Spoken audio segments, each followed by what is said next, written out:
मैं बस्ती जनपद से आज अपने सभी CITS साथियों के साथ माननीय कपिल देव अग्रवाल जी मंत्री जी के पास ज्ञापन देने के लिए आए। ज्ञापन देने क्यों आए?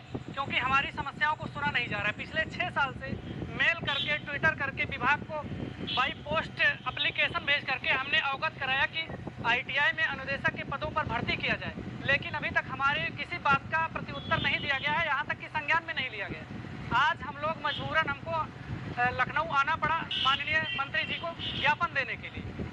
एक तरफ माननीय मोदी जी कहते हैं कि हम अपने इंडिया को स्किल इंडिया बनाएंगे, लेकिन उत्तर प्रदेश के सभी ITI में 70% पद रिक्त पड़े हैं पिछले 6 सालों से। लेकिन इस स्किल इंडिया को किसी का ध्यान नहीं जा रहा कि हम किस तरीके का स्किल इंडिया हम यहाँ पे तैयार कर रहे हैं। हम इसी बात को लेकर हमारे दो मुद्दे हैं मेन कि ITI में 80% सीटें जो रिक्त पड़ी हुई है उसको जल्दी से जल्द भरा जाए, और ITI में अनुदेशक की भर्ती आती है, लेकिन उसमें CITS जो एक इसेंशियल क्वालिफिकेशन होता है, जैसे कि प्राथमिक टीचर में B.Ed BTC होता है, वैसे ही ITI अनुदेशक के लिए CITS अनिवार्य होता है। लेकिन गवर्नमेंट का इतना ढुलमुल रवैया है कि उसको DGT के नियम को आज तक लागू ही नहीं किया है। इसलिए CITS अभ्यर्थी ट्रेनिंग तो लेते हैं, लेकिन उनको रोजगार नहीं मिल पा रहा है। हम दर दर ठोकरे खाने के लिए विवश हैं और हमारे पास कोई रोजगार का अवसर नहीं है। आज हम यहाँ ज्ञापन दिए हैं, अगर 1 हफ्ते का माननीय मंत्री जी ने समय लिया है, अगर उस पर कोई कार्यवाही नहीं होती है तो हम माननीय राज्यपाल जी को, माननीय मुख्यमंत्री जी को ज्ञापन देंगे। अगर फिर भी हमारी बातें नहीं सुनी जाएंगी तो हम यहाँ पे 10,000 बच्चों को ला करके पूरे लखनऊ को जाम कर देंगे। ITI के रिक्त पदों की भर्ती जल्दी करो, CITI अनिवार्य करो, CITS अनिवार्य करो, ITI की रिक्त पदों की भर्ती जल्दी करो, भर्ती जल्दी करो, जल्दी करो, CTI अनिवार्य करो, अनिवार्य करो, अनिवार्य करो।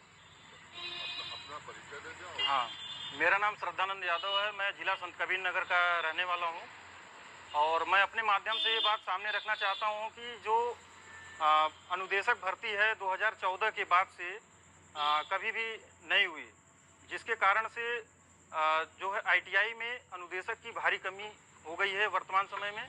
और वहाँ पर जो ट्रेनी हैं उनको बिना प्रशिक्षण के ही कई सारी परेशानियों का सामना करना पड़ रहा है। मैं जिला संत कबीर नगर से हूँ, वहाँ पर 3 ITI चलती हैं और तीनों ITI के प्रिंसिपल एक ही हैं। वहाँ पे टीचर नहीं है, कोई सिस्टम लागू नहीं है, वहाँ पर सब कुछ फेल चल रहा है। बच्चे सिर्फ एडमिशन कराते हैं, अटेंडेंस कैसे चलता है, वो कैसे काम करते हैं पता नहीं, लेकिन बस आखिरी समय में उनको सर्टिफिकेट दे दिया जाता है। और मैंने 2019 में CITS का कोर्स किया, उससे पहले भी मेरे कई सारे अनुभव भी रहे हैं। तो मैं चाहता हूं कि जो DGT का नियम सभी राज्यों के लिए लागू किया गया है उसको प्रदेश सरकार इसको माने। केंद्र में और राज्य में दोनों जगह BJP की गवर्नमेंट है। मैं चाहता हूं कि जो नियम कानून केंद्र सरकार लागू करती है उसको अक्षर से UP गवर्नमेंट लागू करे।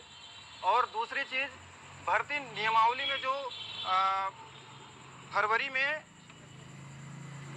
2021 में एक नियमावली जो है मतलब पारित की गई है विभाग की तरफ से, जिसमें जो CITS है उसको वेटेज ही नहीं दिया गया है। उसमें 10% CITS का वेटेज दिया जा रहा है, हाई स्कूल का 20% है। तो इस तरह का गलत तरीके का मतलब माहौल बनाया जा रहा है CITS कैंडिडेट के खिलाफ। और सबसे बड़ी चीज़ इसमें यह है कि DGT और केंद्र सरकार के माध्यम से बहुत ही बड़ी मात्रा में पैसा खर्च किया जाता है ट्रेनिंग देने के लिए, और वो ट्रेनी जो है आजकल बेकार घूम रहे हैं। आज मंत्री जी से आप लोग मिले हैं, इतनी संख्या में आए हैं जी, तो किस तरह का रवैया रहा, क्या उन्होंने आश्वासन दिया आप लोग? उन्होंने आश्वासन यही दिया है कि हम हमारी बातों को जो है वो मुख्यमंत्री जी के सामने रखेंगे और जैसा होगा वो बताएंगे। उन्होंने बोला है कि 1 हफ्ते बाद हमको बुलाने के लिए, हम सभी को बुलाने के लिए जो है बात कहे हैं। वो क्या लगता है आपको आगे? अब उम्मीद है, हम एक उम्मीद और एक आशा के साथ हम उनकी सारी बातों को मानेंगे जैसा वो कहेंगे, और हमारी इच्छा यही कि हमारी सारी मांगों को पूरा करें। आपकी मांगों को यहाँ से नहीं पूरा किया गया तो अगला आपका कदम क्या होगा, किस तरह से आप लोग आगे बढ़ेंगे? अगर ये हमारी बातों को मान जाते हैं तब तो हमारे लिए कोई समस्या नहीं है। हमारे विभाग के मुखिया हैं, इसलिए हमारा अधिकार यही है कि सर्वप्रथम हम इन्हीं को अपनी बात कहें।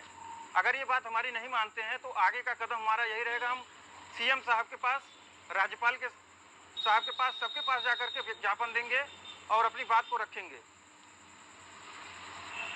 मेरा मुख्यमंत्री जी से अनुरोध है कि जल्द से जल्द अनुदेशक भर्ती के रिक्त पदों के लिए भर्ती निकाली जाए और CITS अनिवार्य किया जाए। पहले क्या आपकी मंत्री जी से मुलाकात हुई है इस मामले को लेकर और किसी से बात हुई है? इससे पहले हम लोगों ने मंत्री जी को मेल किए हैं और पत्र के द्वारा हम लोगों ने इनको सूचित किया है। आज हमारे साथ बहुत सारे लोग इकट्ठे हुए, जिसके द्वारा हम लोगों ने यहाँ पर ज्ञापन दिया। मेल और जो पत्र वगैरह आपने इनको दिए थे उसका क्या रिस्पॉन्स रहा, किस तरह? विभाग के द्वारा सर कोई रिस्पॉन्स नहीं रहा, इसलिए हम लोग यहाँ पर ज्ञापन देने आए। यहाँ पे आप लोग जितनी संख्या में आए हैं इससे और भी संख्या है या? इससे सर हमारे पास बहुत ज़्यादा संख्या है। ये सिर्फ हम लोग कोरोना की वजह से 30 से 40 लोग यहाँ पर आए हैं। सबसे आप लोग जूझ रहे हैं अपनी समस्याओं से? सर हम लोग 4 से 5 साल से